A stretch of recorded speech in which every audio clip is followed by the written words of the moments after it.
Hi there. This is a supplement to a recent class on philosophical psychology. And what I'd like to deal with is just a very brief comparison of the philosophies, the view of mankind, and the view of government, and a little bit about economics, between the three very important philosophical traditions of John Locke, Thomas Hobbes, and Karl Marx. And you may think, oh, this sounds like something that's like one of those really boring, stuffy lessons. But you know what? It has a lot to do with the world today. It really does. And I'm going to show you why. First of all, we can start with John Locke.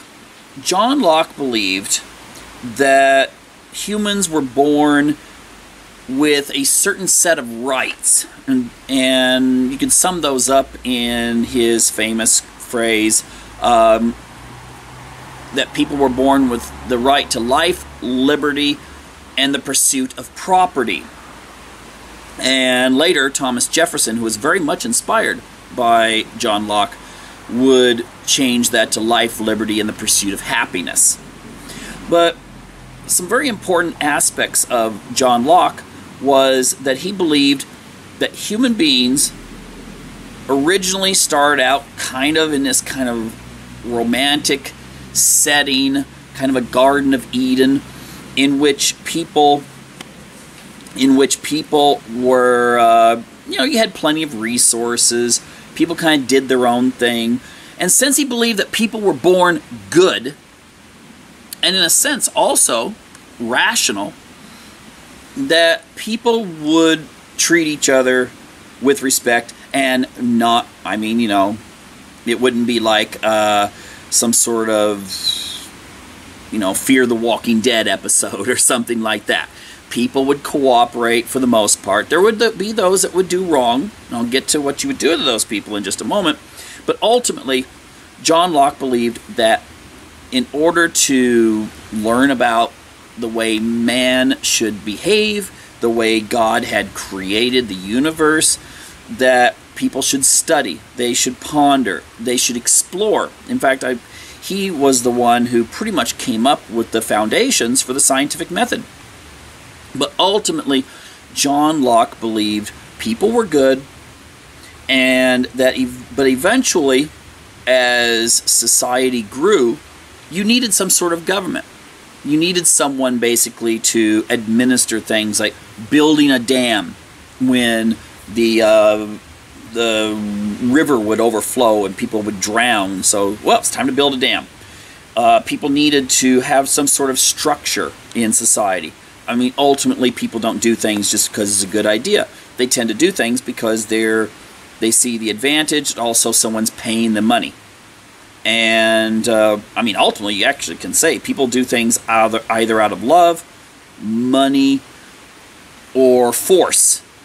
And Locke would believe that people could be motivated to do the things that need to be done through, voluntary economic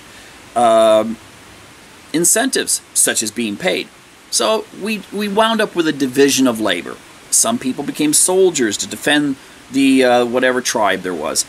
Some people built dams, others built pyramids for temples, and others became philosophers, such as John Locke. But that ultimately people had a right to make themselves better, to have a better life. And so he believed in a lot of freedom, and that is why during the Constitution Convention, back in the Founding Fathers' day, the most quoted document was the Bible by the delegates. The second most was John Locke, and it makes perfect sense because of his belief in basically liberty, that people were rational beings. Ultimately, you're born good, but you needed government, but it should be limited. And if you have even a limited government, it should have checks and balances, so you don't wind up with a dictator. But ultimately, if someone does take control of the government, you need to have, the people have a right to overthrow it. unlike the people who before had believed that the kings and queens and emperors and so forth were put there by God, Locke didn't believe that. He also he felt that they had a job, but that job, when it was being abused, the people not only had a right but a duty to change that government. Thus, the Americans did. And then they wrote a constitution to kind of ensure that governments wouldn't take people's rights. And many other countries followed the U.S. Constitution model. Now, we get into another philosophical tradition. Oh, by the way, I want to say one thing. John Locke believed in the individual. The individual was supreme and also responsible for their own actions. That'll be important when we talk about Karl Marx later. Thomas Hobbes. Now, he's sort of the closest thing I can think of to Thomas Hobbes' view of nature would be, again, The Walking Dead, or a book such as Lord of the Flies, in which you present society without a strong leadership as something that would fall apart.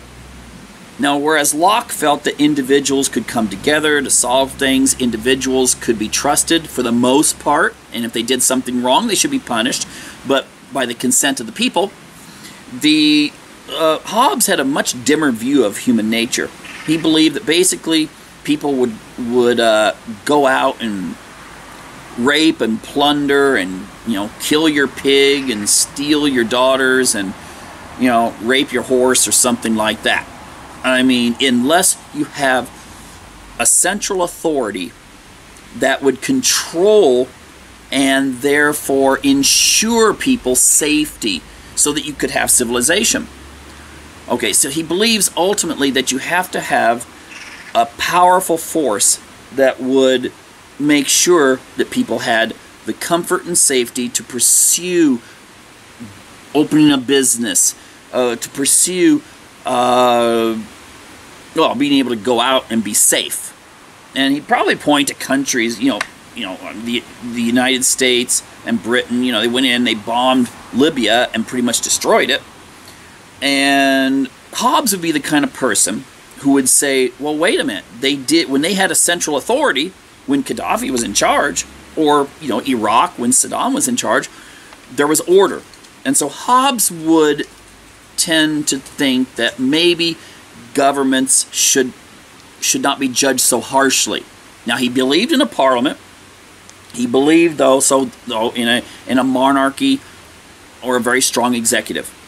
And thus, when people had a sense of security, they could live their lives in safety. Because he had a famous quote about life in primitive times was short and brutish. So again, his picture of humans without a very strong central authority is something that would be very akin to Walking Dead or Lord of the Flies. Now, we get into another tradition, and that it shares some aspects with both, but it diverges quite a bit. Now, Hobbes still believed, he believed in a central authority, the power of the state, to a large degree. You'd have to check, various quotes of his in his writings, Leviathan. However, Karl Marx presents history in a way that at the very start of the Communist Manifesto makes it clear that, he believes everything's exploitation, and ultimately it's the strong exploit the weak. Now, he doesn't necessarily mean the big bully keeps the weak person down, but it's people that have money, power, influence, and these kinds of things that keep the little guy down. Now, his frame of reference, though, was not so much past history, but was what was going on at the time. The era of social Darwinism, the era where all of this industrial revolution and free enterprise had taken the world, was that you had large industries, that often people with very low skills were coming into the cities. They would work for hardly anything in order to survive. And therefore, what happened was that these people wound up, the poor people wound up very poor. The rich people got richer and richer and richer and richer off of that, because they were giving only a tiny percentage of the profits they were making in their industry to the people who were actually making the products. Now, that's one difference. He's not so much concerned with Locke's views of limited government, though. He believes that you should have a revolution and ultimately a dictatorship of the proletariat. And after a while of this kind of central planning, people would return to some sort of utopia where everyone will just be like Locke's vision of being nice, and from each according to their abilities, to each according to their need. So therefore you would have a situation in which everyone would just be happy and everything, but you would have to have a period, of course, where you have a very strong executive. And the problem with that is maybe he was a little idealistic. He believed that the executive would just kind of give way and let people have freedom eventually, once you had this kind of economic equality. Of course, that's another thing too. Karl Marx believed that you looked at people more in the communal. Locke was an extreme on the you have to view people as individuals, whereas Marx and later Marxists today see people kind of in a communal light. They tend to judge groups of people versus individuals. And that makes a huge difference in it when it comes to the way they see politics. For instance, in economics, the typical American who's very influenced by Locke would say everyone should have the ability to go to college, the ability to have a job, and the ability to, well, whatever. Whereas a Marxist would be more likely to say, okay, let's take a look at these people. Some of them are poor, some are rich. Society has actually caused the poor people to be poor. And that's a very important distinction. And so the other thing that's very important in Marxism is the belief that everyone can ultimately be taught to share and to respect this kind of looking upon each other as, as a comrade, as the Soviet communists used to say. And experiments, well, in the Soviet Union and other countries seem to indicate that, or if we could just look at a house where we might ask brothers and sisters to share their toys with their brothers and sisters, it often doesn't work out the way that we wish it would work out. So ultimately Marxism tends to have kind of an idealistic, hopeful view, and Marxists tend to have a hopeful view. And I think sometimes, though, whereas we might think of Thomas Hobbes as being very cynical towards human beings, ultimately I think many Marxists become extremely cynical when they see that things just don't work out the way they're presenting them. But the one thing you can say that when it comes to economics, the Marxist is going to say that resources should be allocated on a planned basis. It should be distributed equally and so forth. Whereas the capitalist or free enterprise, I don't want to mess those up too much, although they have certain aspects that are similar, is going to say that those should be allocated according to people's, demand, and how they are they willing to pay this much for a house or a diamond ring and these kinds of things. So ultimately what I would encourage people to do, because this has been a very brief synopsis of the three very important philosophical traditions, is look these up. Look up Marx, look up Hobbes, look up Locke, and compare them. And I guarantee you will see elements of all three that will come out in any kind of study of political psychology. Anyway, that's it. Take care.